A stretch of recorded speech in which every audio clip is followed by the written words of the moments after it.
morning. Welcome now to our week 8 in mathematics class. Okay, to start with, let's bow our head and put the presents to the right.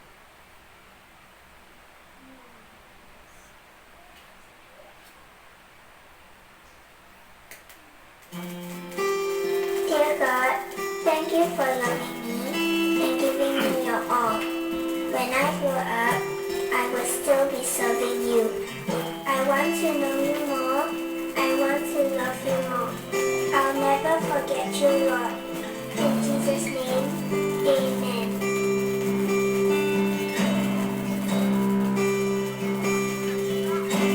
I want to know you, Lord. You are a great big God. I'm young and do not know a lot. Come and be my all.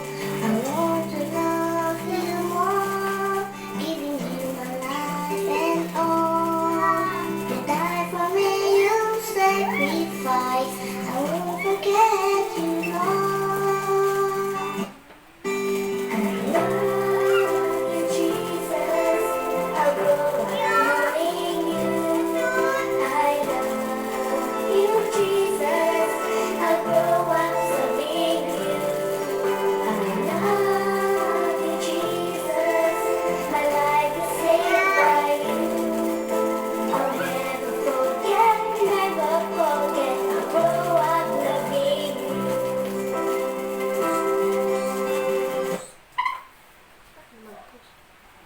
Okay, so this morning, our lesson is all about writing the ratio in column form and in fraction form, and also equivalent ratios and proportions. Okay, so our objectives.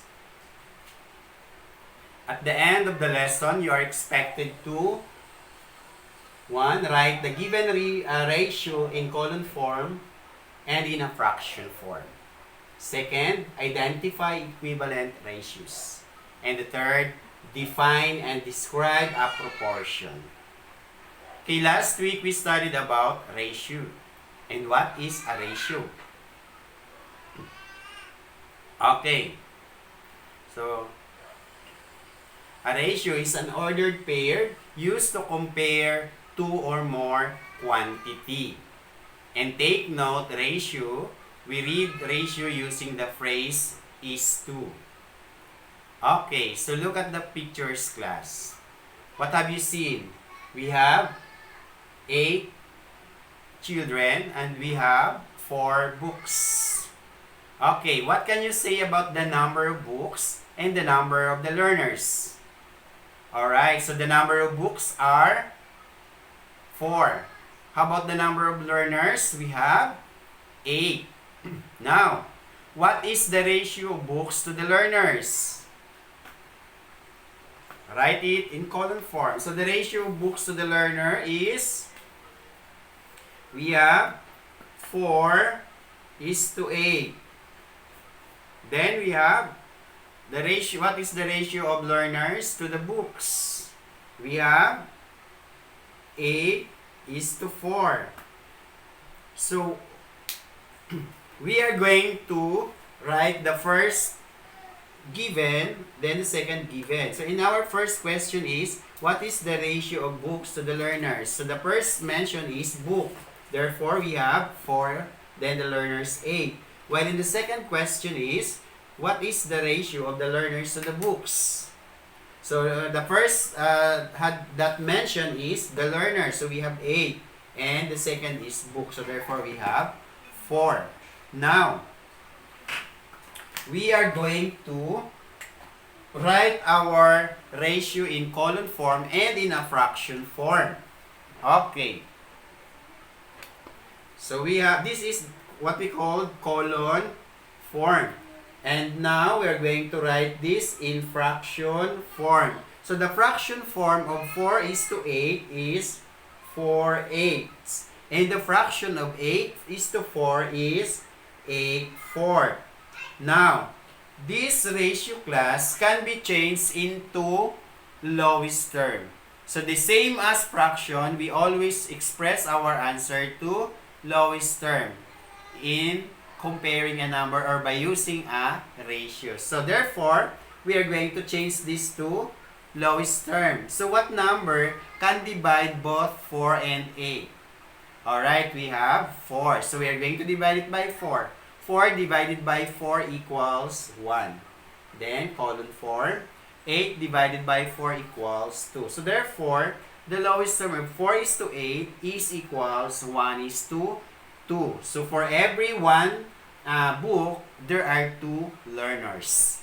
Then the second one is, again, we divide it by 4. 8 divided by 4 equals 2.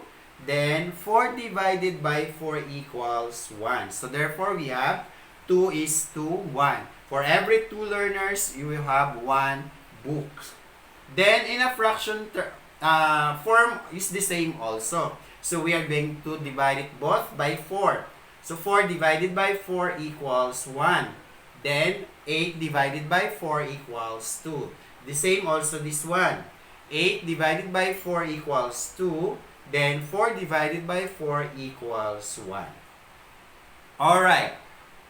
That is how to write ratio in a column form and in a fraction form. So in a fraction form, we use only a fraction sign. And in a column form, we use a colon sign. Therefore, we call that column form and a fraction form.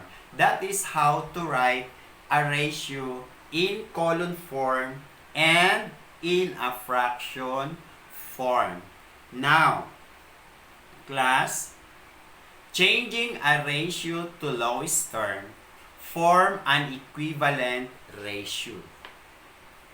Kapag atin daw chini-change si ratio sa lowest term, nagiging or nakakabuo tayo ng tinatawag nating equivalent ratio.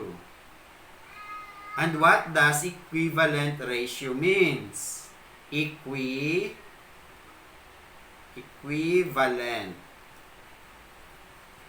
ratio. Alright. So when we change our ratio to lowest term, we form an equivalent ratio. How do we know that a pair of ratios are equivalent? Alright, so let's have this given. Let's say, for example, we have A is to B equals C is to D. So the letter A and the letter D, we call that extremes. So those given in the first term to the last term, we call that extremes. While in the second term and the fourth term, we call that means. Now, according to the question, how do we know that a pair of ratios are equivalent? How?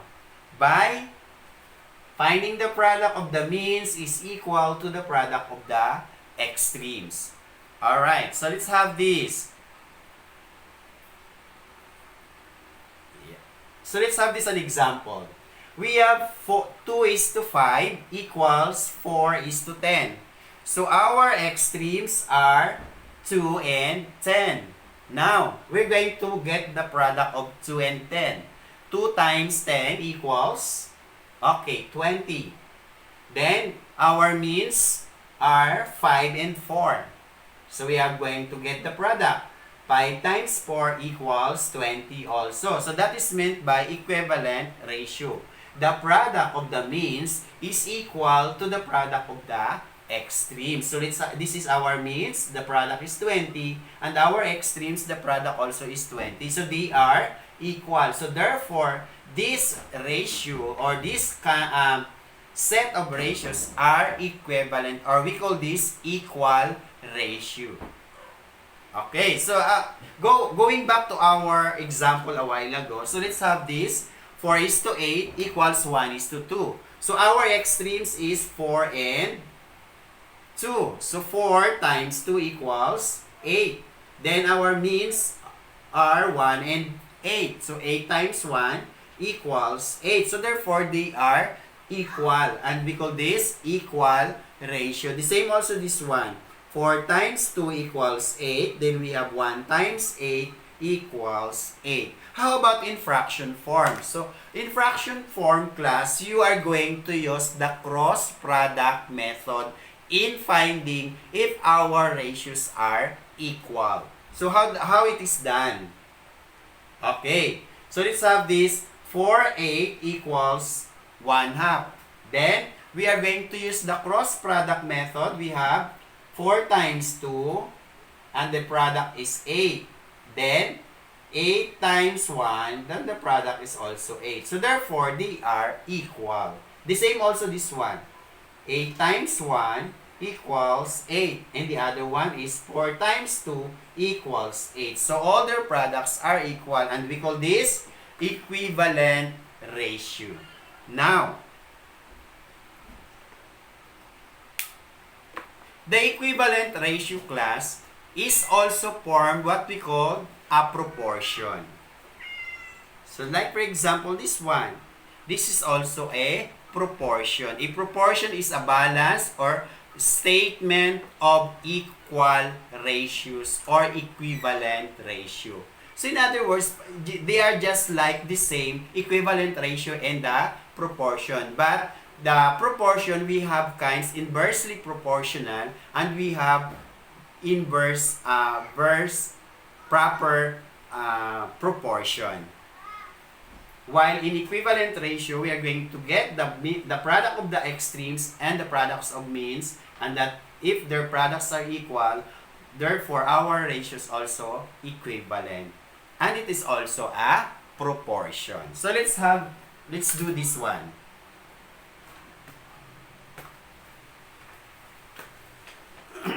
Express its ratio in column form and fraction form. Then,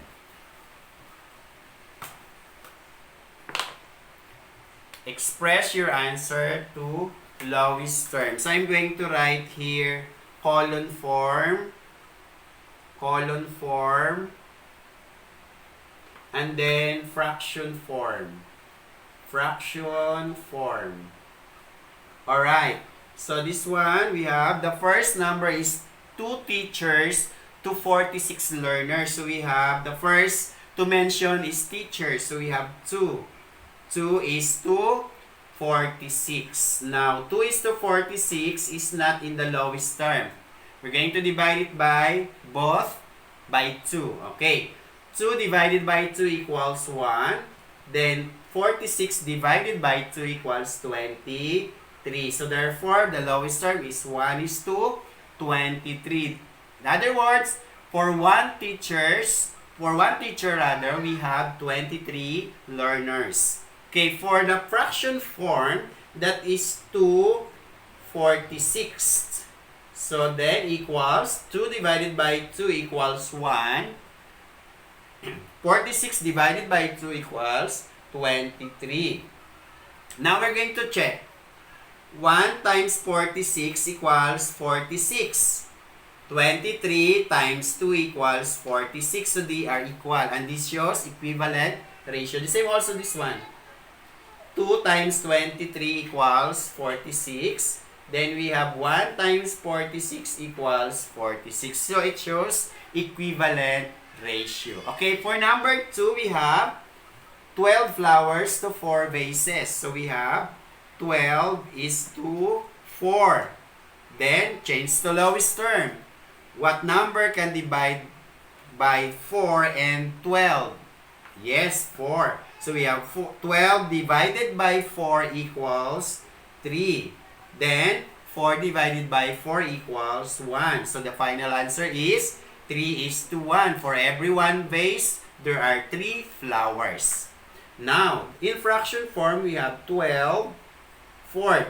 So, or 12 divided by 4 equals 3. Then 4 divided by 4 equals 1. Next, the last one is we have 4 books. 4 books to 10 learners. So we have this 4 is to 10. Then we have 4 tenths.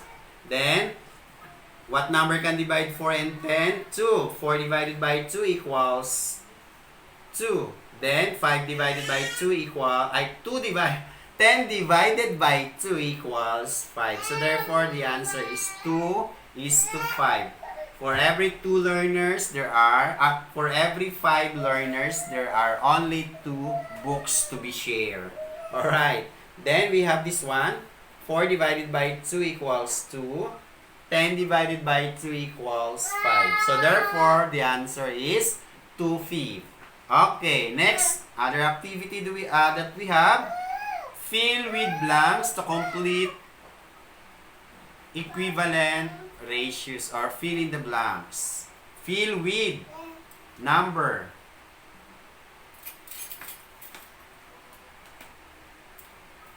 So let's have this.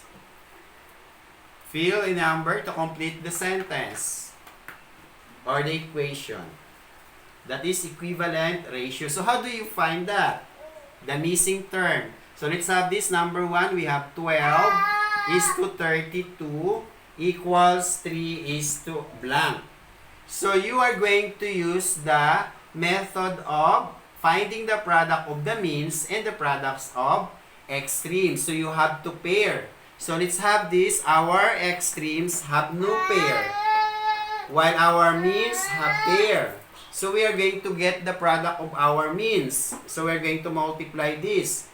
32 times 3 equals 3 times 2 equals 6. 3 times 3 equals 9. So our product of our means is 96. Now, since our extremes have no pair, we are going to divide it by 12. So 96 divided by 12. Where do we get 12? Our one extreme. So we have how many?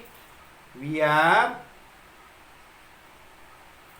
8. Very good. So we have 8. 8 times 2 equals 16. Carry 1. 8 times 1 equals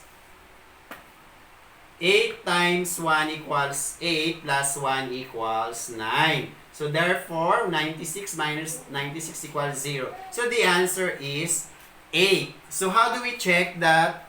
How do we know that our answer is correct? So we're going to multiply 12 times 8. So we have 8 times 2 equals 16, carry up 1. Then 8 times 1 equals 8 plus 1, 96. So they are equal now. So therefore, the answer for number 1 is 8. Very good. Now, for number 2. Okay, so our given is 3 is to 5 equals blank is to 15. So we have this one. 3 is to 5 equals blank is to 15. Now we are going to group now. So we have here our extremes 3 and 15, while our means is only 5. And unlocking ang kanyang kapartner. So therefore, we are going to get first the product of our extremes. So we are going to multiply. Let's have this. 15 times 3 equals 5. Carry up 1, 3, 4. 45. Then 45 divided by 5 equals how many? We have 9. So the answer is 9. Since 9 times 5 equals 45. So for number 2, the answer is 9. Alright, for number 3. In our number 3, the ratio is written as in a fraction form. So we are going to write it in a fraction form. 4/5 equals x 25. Now, we are going to find out what is the equivalent of x. So using the cross product method. So we are going to use the cross product method. 25 times 4.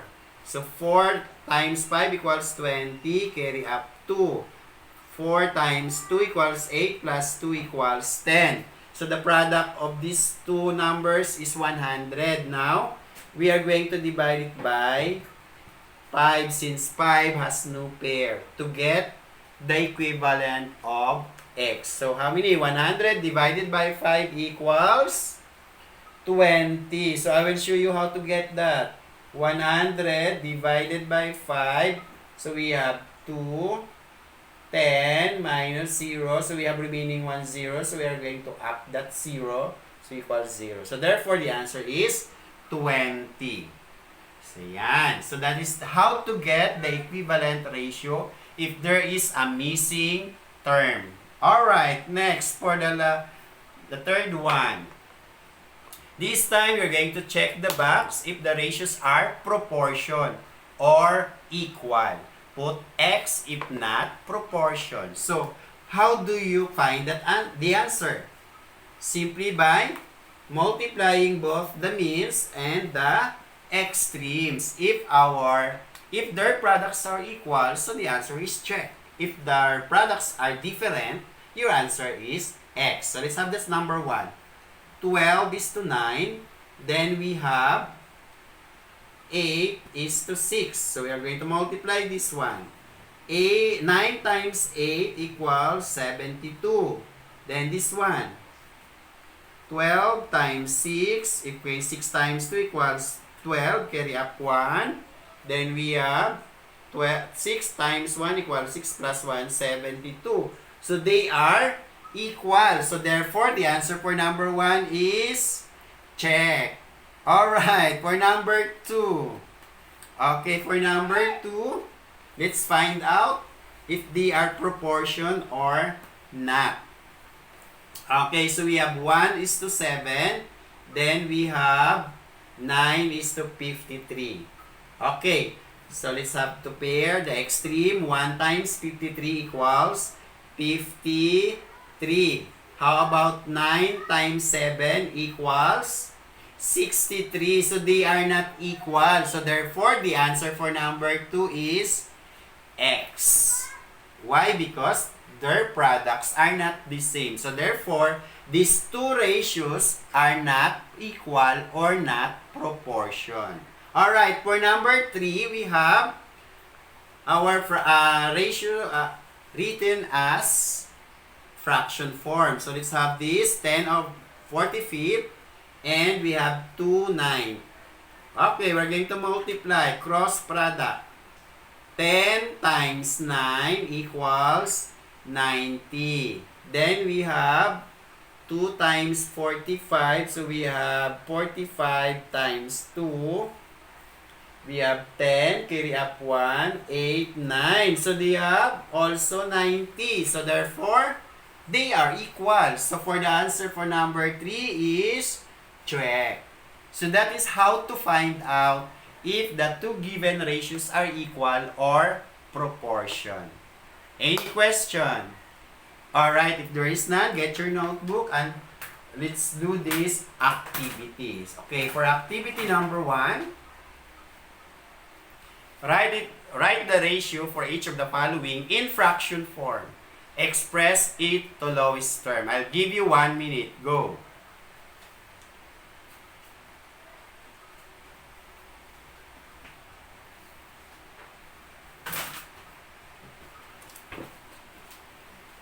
Dito na ako.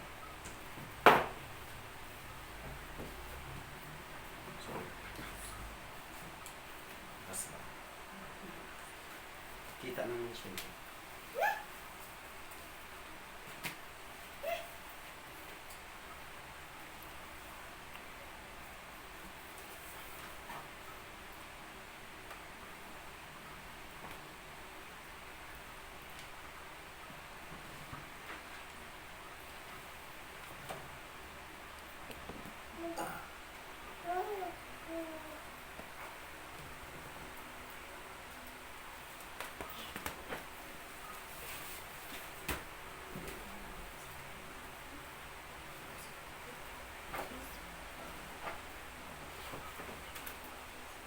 Okay, let us check now. For our number 1, we have 512.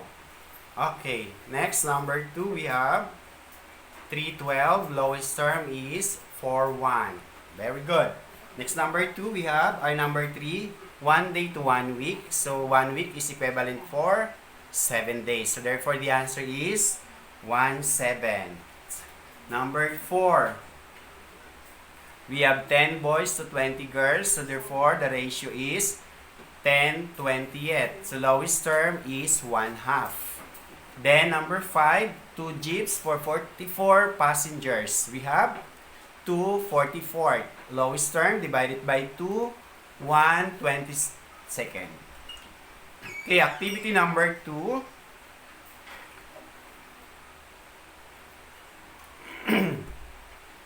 Write equal if the ratios are equal, not equal if not. So you are going to check by multiplying the means and the extremes. And if their products are equal, the answer is also equal. If their products are not equal, your answer must be also not equal. So again, I will give you 1 minute to answer.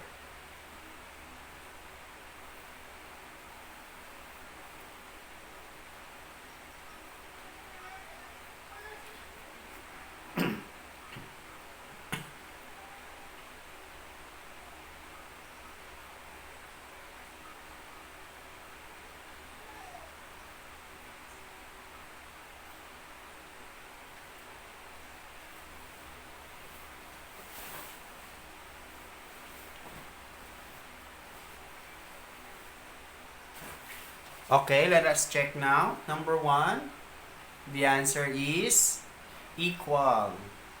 Number 2, the answer is equal also. Then number 3, the answer is not equal. Okay. Then number 4, the answer is equal. And the last number for number 5, the answer is not equal. Alright. Let's have activity number 3. Direction. Draw a heart if each given ratio shows proportion and draw a star if does not. Okay? Again, you use to find out the answer by using the product of means is equals to the product of extreme. Again, I will give you 1 minute to answer that.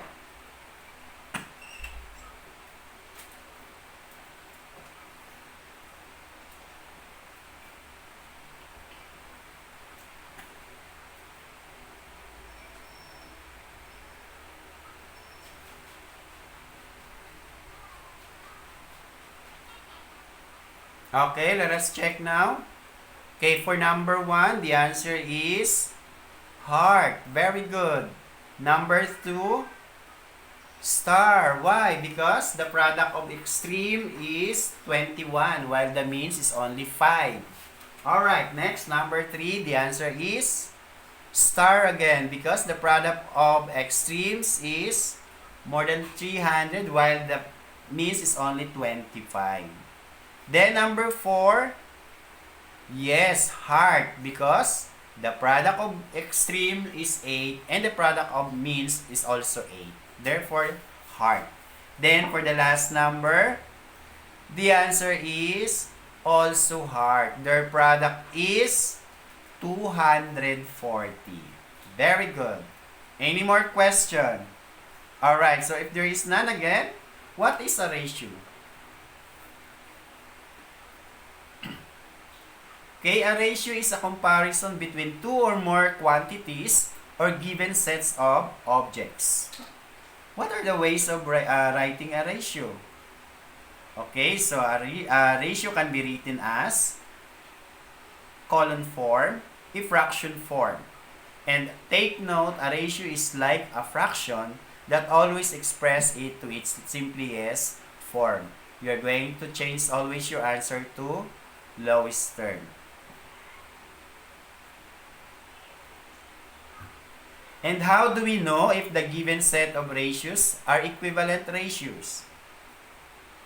Okay, so ratios are equivalent if the product of means is equal to the product of extremes. And what is a proportion? Alright, a proportion is a statement of equality between two ratios. In a proportion, the product of the means is equal to the product of extremes. Okay. Again, get your notebook and answer the following. Give the ratio of the following. Write your answer in a column form. So this you're going to write your answer in column form. So number 1, in the word pandemic, what is the ratio of vowel letters to consonant letters? Number 2, February in this year have 28 days. What is the ratio of weekdays to the school days? And number 3, what is the ratio of the consonant letters to the vowel letter in the word Marimaris? Alright, activity number 2. Again, write your answer in your notebook. Answer only.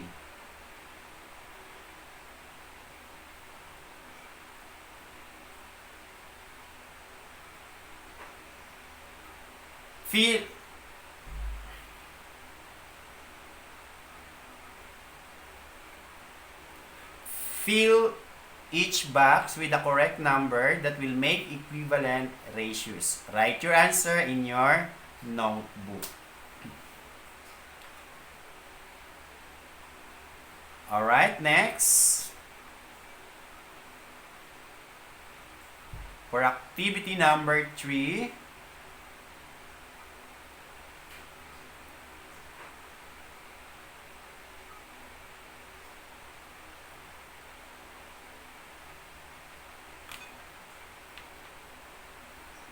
okay, number 3, which of the following ratios make a statement, make a proportion? Write yes if or no if on the blank before the number. So let's have this. Number 1, 3:4 equals 7:8.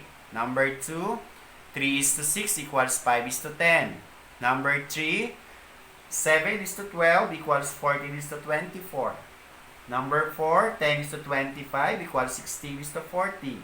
And number 5, 9:7 is equals 11:8. Alright, now get your pad paper. A piece of pad paper. You're going to write the answer only and you are going to pass it on the first week of March. All your quiz in a piece of pad paper. So you have how many pieces of pad paper? You have 7 since we have no quiz for week number 3. So I will check your quiz upon you submitted it. Alright, so let's have this number 1. Write the ratio of 6 mabol of fruits to 12 guavas in column form. So you write your answer in column form for number 1. Number 2, write the ratio of 5 eggplants to 3 tomatoes in fraction form. So number 2, your answer must be in a fraction form. Number 3, what is the ratio of 10 pieces of okra to 1 bundle of string beans in a fraction form? So for number 3, you write your answer in a fraction form. Alright, letter B. Solve the given problems. So let's have this. Number 4. Two numbers are in the ratio of 2:3. If the bigger number is 6, what is the smaller number? Again, two numbers are in the ratio of 2:3. If the bigger number is 6, what is the smaller number? Right, number 5. What number compared with 8? What number compared with 8 is the same as 6:24? Again, what number compared with 8 is the same as 6:24? Number 6. There are 7 children for every 2 adults. How many adults if there are 21 children? Again, for number 6. There are 7 children for every 2 adults. How many adults if there are 21 children? Okay, for number 7 to 10, fill in each blank to complete the sentence based on the given proportion. So the given proportion is 4:7 equals 20:35. Okay, question number 7. The means are 7 and blank. Number 8 and 9, the extremes are blank and blank.